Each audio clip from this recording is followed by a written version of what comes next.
Hi, my name is Mark, and I'm going to ask you guys a question. It's a question that, as a parent, I struggle with. Is spanking our children right or wrong? And more importantly, is it effective? Take a look at this picture. As you can see, you've got an old black and white photo of the family, and the child is getting bent over the mother's lap, and she's spanking him. That's probably something that you're familiar with, either from your own life or from the life of a friend. I personally was spanked pretty much every day when I was a young child.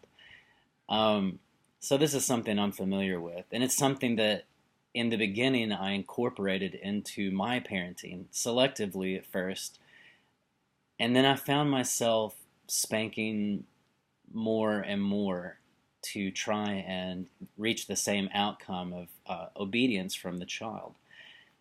And I believe after being a child who was spanked and a parent who does spank, that spanking should be saved for the most serious of situations.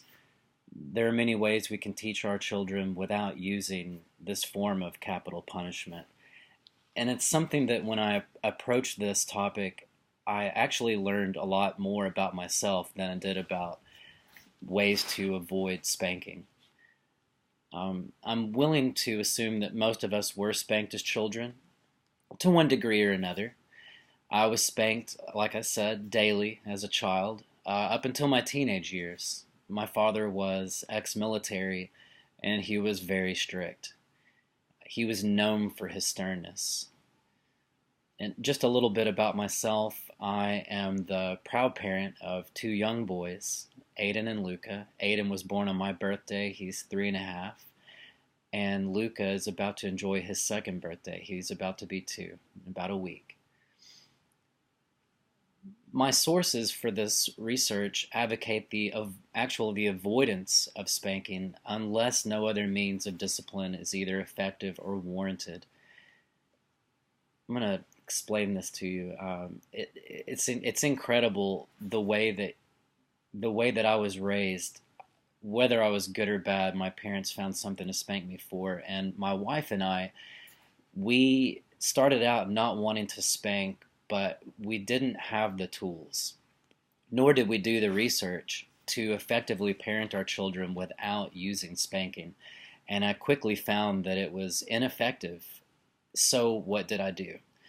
Was I smart? Did I do research and trying to figure out ways to avoid spanking? No. No, I spanked more, and that was a mistake. Um, Darcia Navarez, she's a PhD. She writes for Psychology Today. Her research points to spanking being bad for all children. So your child disobeys or makes a poor decision, like pushing. You as the parent have the choice to make.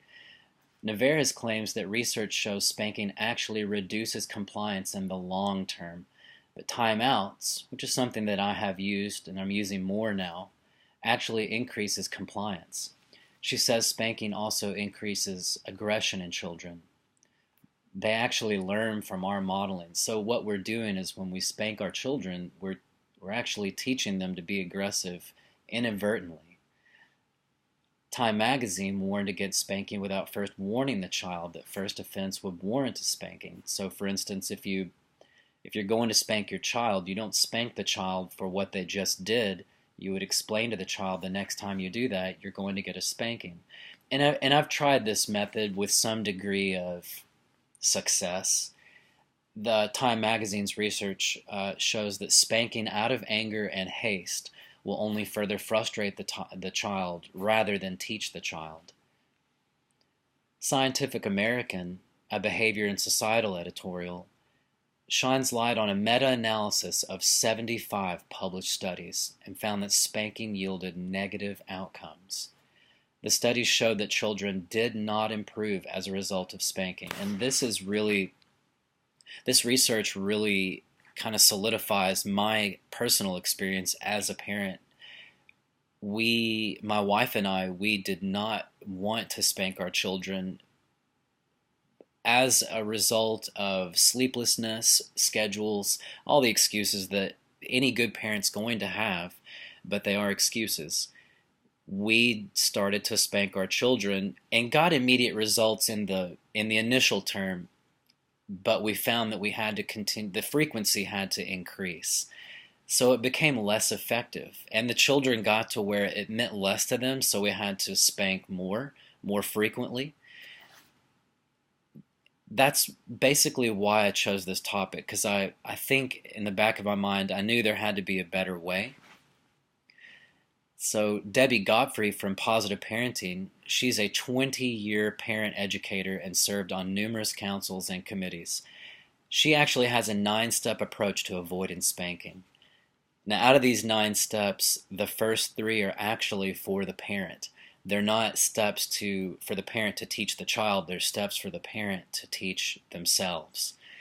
And I found that refreshing. It was time for me to take my own advice and reach out and learn. So the first step is to be calm. The second step is to take time for yourself. And then the third obvious step, and they really all are, is to be kind but firm before you even approach your child. By offering choices and then logical consequences like timeout, peace can be achieved. And as you can see from this visual here, this is a picture of a baby that, I mean, how could you get mad at that? So in closure, I want to ask you guys, what is the takeaway from this? As a Christian, there are kind of 2 schools of thought in spanking. Some is the Old Testament approach, you spare the rod, you spoil the child. I was raised in the extreme version of that. But in our walk with God, you have to be open to learning as you go from your mistakes, from your successes. And I approached this topic with an open mind, open to what I would find, and open to change if I could find a good reason to. And I'm relieved to learn what I have. To be honest, I never felt good about spanking. I justified it by telling myself I'm doing better than my dad. I'm not spanking for everything like what I endured, but as being better than our parents, really setting the bar high enough. And I would hope the answer would be no for all of us. We're supposed to model Christ. Would he spank children or would he teach them?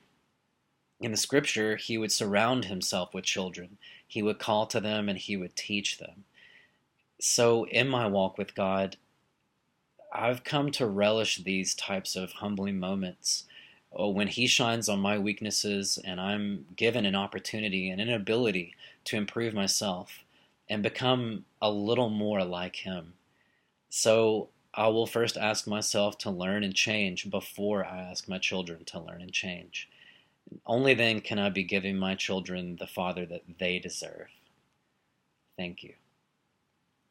And then I would close with the thumbs up visual. Thanks, guys.